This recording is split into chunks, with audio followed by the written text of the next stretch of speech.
Man, what is happening, my YouTube family? Of course, it is your boy B New coming at you this Monday morning. And first and foremost, as always, just want to send positive vibrations, positive energy, positive thoughts to everybody out there. I hope they are well received. And of course, now that we got that out of the way, we got plenty to talk about when it comes to the association, because this is my favorite time of the year for various reasons. It's spring again. We starting to get a little bit warm weather in the air. The birds is chirping, and the NBA playoffs are getting to cooking. So with all that being said, let's go. So over the weekend, there was a lot of basketball played. There was a lot of basketball played by teams, but it was one team in particular who played no basketball at all. They played no basketball at all. And we all know which team I'm talking about. The Clippers. The Clippers looked like Casper the Ghost. They were so scared. They looked like Scooby-Doo. They were so scared. They was just scared for no reason. What are you scared of? Oh, could it be LeBron James? Yes. Yes. Did they see when he reached back there and caught that ball like that and slammed on him? They must have saw that. They must have saw that. I'm telling you what. They did everything within them, in their power, to go from probably what would have been the 3rd seed and face the Lakers to what would have been, now they the 4th seed, making sure that they face the Mavericks. Which, I mean, hey, I'm not mad at them, but they were smart. But while everybody's sitting up here talking about, what do the Lakers have to fear Golden State, and the Lakers should be scared of this and that? No, we see who is scared. The Nuggets and the Clippers did everything they could to avoid the Los Angeles Lakers. Because easily, if Denver could have won their game, then instead of folding to the Trailblazers and inserting all their bench players in the second half to ensure that they lose that game, they dodged the Los Angeles Lakers in the first round as well. Because it would have been Denver versus the Lakers, because if they beat Portland, Portland would have been in play-in status, and the Lakers, of course, would have been that 6th seed and got that extra time to rest, and of course would have smacked Denver up in the first round, as we all know. But it was just not meant to be, because, hey, we had a couple of teams and a couple of franchises. I won't even call them scared, y'all. I'm gonna stop because people are so sensitive nowadays, man. It's just crazy how sensitive people are nowadays. But I'm not gonna call them scared. What I'm gonna do, I'm gonna actually, because I said I send positive energies out, y'all, I'm not even gonna call them scared. I'm gonna send positive energy out, and I'm actually going to compliment them and call them smart, because that's what they were. They were smart to avoid the team that is going to go on and be the eventual champions this summer in the Los Angeles Lakers. That's what they did. Because everybody know the Golden State Warriors is not going to beat the Los Angeles Lakers. I mean, do you think Looney, other than Steph Curry, what is going to happen to the Warriors when you're facing the #1 defensive team in the league and a fully healthy LeBron James and a pretty damn healthy Anthony Davis? What do you think the outcome of that is going to be, especially with a short-handed Golden State? Now, had they had Oubre, maybe you give them a fighter shot, but no Oubre. And I know they still been playing well as of late, but they have not been playing the Los Angeles Lakers. And that's what people fail to realize. They bring up numbers and analytics, and of course, I'm very numbers driven. Don't get me wrong. I'm very numbers driven. But numbers also have context as well.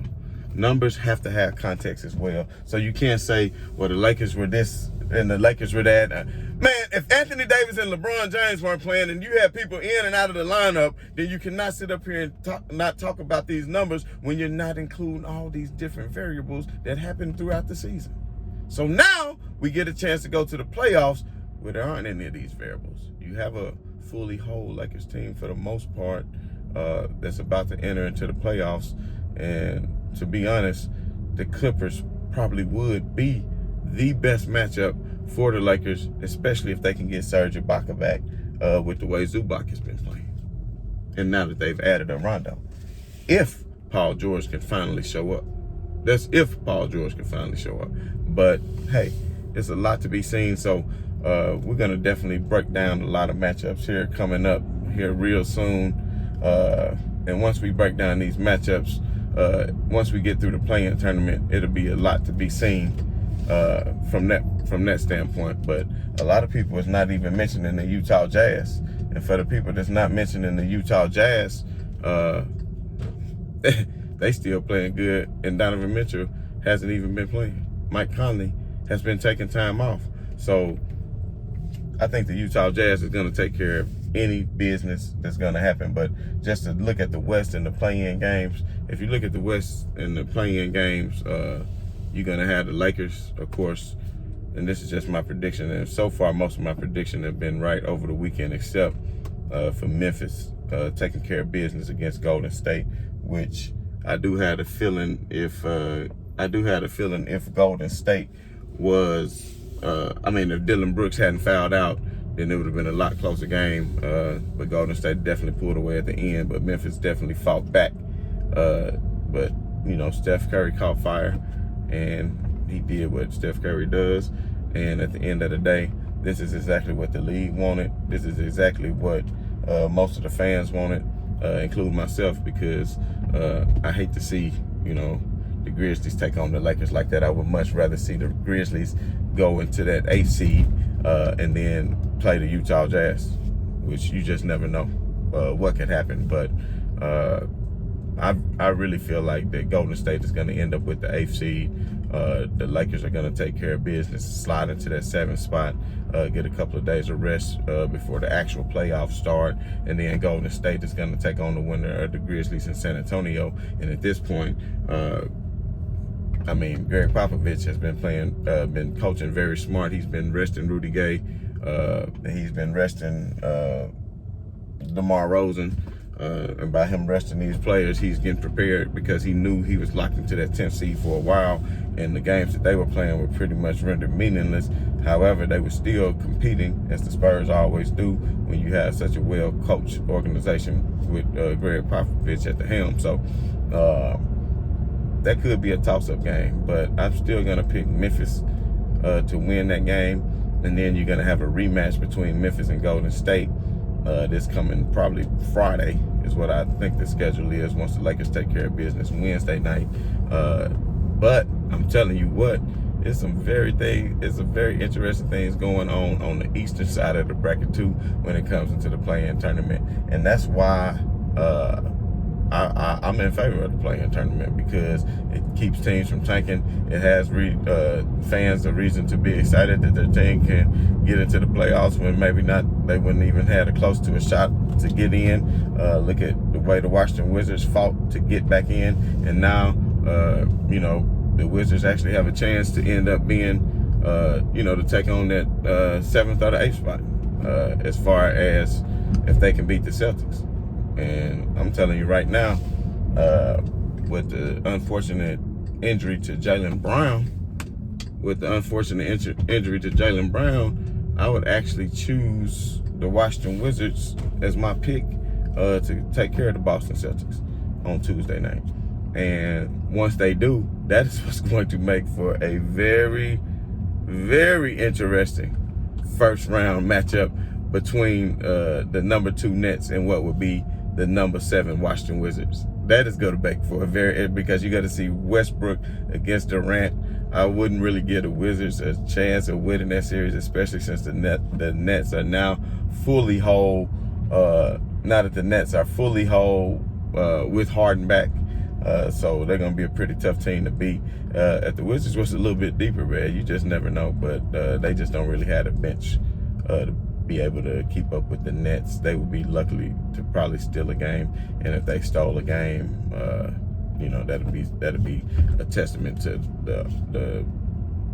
the will of Russell Westbrook and the skill of Bradley Beal. So we all know that. But another matchup that I think is going to be interesting in the Eastern bracket is the Pacers and the Hornets, to see who ultimately, because the winner of that team will actually the winner of that game we're actually going to have to take on the loser of the Celtics and the Wizards.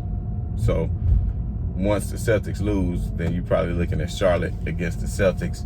And I'll actually be pulling for the Hornets just so I can see a young LaMelo Ball in his first year be able to actually break his wrist and actually come back and get his team into the playoffs. I think is a miraculous thing. I'm not saying that it's just all him, but he has been playing very well this season, as we all know.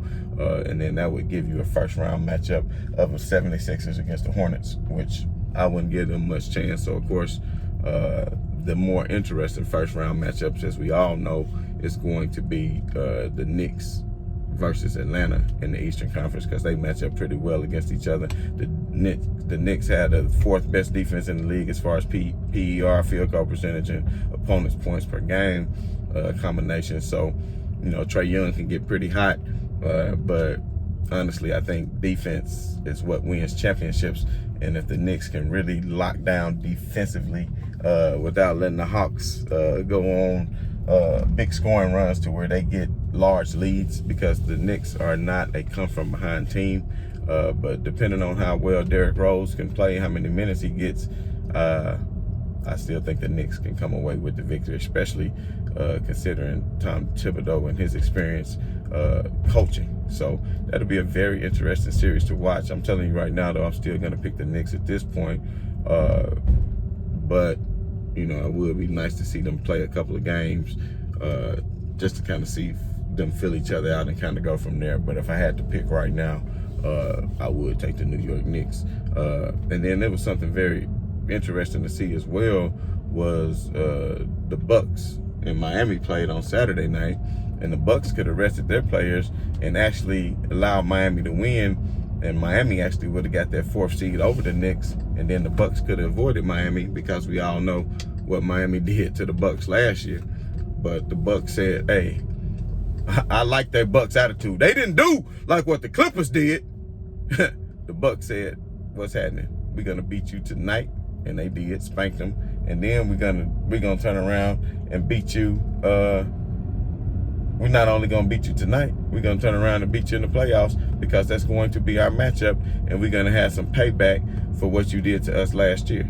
And that's exactly what the Milwaukee Bucks are thinking. So if I had to pick right now, and we're gonna have shows where we go more in detail later, of course, as we get more deep into the playoffs. But if I had to pick between that series, I think the Bucks are going to be too much for Miami, because the Miami Heat have just dealt with too many injuries, too many different lineup changes. I have a lot of faith in Eric Spoelstra, in Jimmy Butler as well. And of course, Dragic is playing great, but I just think Antetokounmpo is on a mission this year to prove something. He's probably not going to win the MVP after coming off back-to-back MVPs, so he's going to have something definitely to prove. So if I had to pick somebody right now in that series, I would have to go with the Bucks. And then that's why the Nets should have took care of that first. They should have took care of that number one seed, which they didn't. So then the Bucks would end up having to play the Nets in the second round. And if the Bucks play the Nets in the second round, it's going to be pretty hard for the Nets. But if I had to choose now, I'm telling you right now, I would take the Nets over the Bucks with the healthy big three, James Harden, Kyrie Irving, and of course Kevin Durant. And then of course I would definitely take the Sixers over the Knicks, to where you're going to be looking at a 76ers matchup versus the Nets. And depending on how long hard fought that series is for the Nets, I still think that the 76ers match up well with them too, because of the presence of Joel Embiid and them not really having anybody to match up well with Joel Embiid, because of, we all know what happened with LaMarcus Aldridge, as well as DeAndre Jordan. He's just not that guy anymore. So, I think the 76ers actually could get them a run for their money. But at the end of the day, we saw what the Bucks did to the Nets in back-to-back games closing out the end of the season. So let me not jump too quick. But, of course, I want to say that was without James Harden. So that's a big difference. I'm just telling you that it's a big difference. You're going to have to play some basketball to be able to defeat this Brooklyn Nets team. This Brooklyn Nets team has really put together a team that, could go on and cement a legacy as one of the greatest teams of all time. if they can do what they do. But I was telling somebody the other day, the difference between Kevin Durant and LeBron James is this Brooklyn Nets team has question marks. Will they win the title? Even though they are the favorite in Vegas, don't get me wrong, but there's still question marks and a lot of naysayers. Now, if you were to put LeBron James on that team and take away Kevin Durant and you put LeBron James with Kyrie Irving and James Harden, I don't think there would be any question marks. And that right there shows you why LeBron James is still the best player in the league. And I think this weekend he showed you, and I think he's going to show a whole lot of people come Wednesday night. I think he's going to show a whole lot of people come Wednesday night, because this is like a playoff game. It's a play-in game. And if they win, they know they take the 7th seed, and then they can still have a few days off before the actual playoffs start. And I know that's what LeBron James is going to do. So he's going to be looking at it as an elimination game, and he's going to come out and take care of business. And I'm not even worried about that. But when you talk about the other matchups on the other side of the bracket in the Western Conference, the Clippers and Dallas is going to be a hell of a matchup. Dallas gave the Clippers fits last year. Had a lot of close games with them, and the Clippers were able to get past them. But then we all know what happened with the Nuggets and Clippers. So this is a different team. It's a different coach team, different coaching staff, different philosophy. So we'll see how that works out. But that's going to be a good matchup to watch too. So I think out of the first round matchups, the most interesting ones are the 4 or 5 seeds on each side of the bracket. When you talk about the Clippers and Dallas, and when you talk about the Knicks and Atlanta, are going to be the most interesting side. Because when you talk about the Suns and the Lakers, I pretty much think I say the Lakers in 5. Lakers in 5. And then when you talk about Denver and Portland, Denver maybe should have went ahead and took Lakers, because you just never know, but they were scared. So now you have a Dame Dollar, who I think got something to prove, is going to come out and maybe upset these Nuggets. Now, had the Nuggets had Jamal Murray, that'd be different. Now, I know the Nuggets still played at a high level. I know they still played at a very high level. So that's a testament to Jokic, and that's why I think he should be the MVP. I know LeBron said some things about that on yesterday, I believe, saying Steph Curry is the MVP, and I know he is the scoring champion, averaging 32 a game, which is a testament to his greatness. But at the past 20 years since 2001, the MVP usually goes to a top team, the 1 or 2 seed. And not saying you have to be the 1 or 2 seed, because Russell Westbrook was an exception when he got it in 2016 as the number 6 seed in the West. When he averaged his first triple-double, I think it was, and they went ahead and gave it to him. But at the end of the day, not many times in history has lower seeds won that. I think maybe Moses Malone, I think Kareem did maybe in 75, when they actually had a 500 team, when the Lakers was 500 at the time. He won the MVP. So it's not usually the case. Jokic has his team at number 3. I know the 76ers are at number 2, are number 1. So it could go to Embiid, but he did miss a lot of time. So at the end of the day, it could be a toss-up between those two. But they could go either way. I just don't feel like Steph Curry, if you take him off that team, of course, there are going to be some trash. But at the end of the day, it's not over with yet. They could still lose to the Lakers and turn around and lose to Memphis and then not even make the playoffs.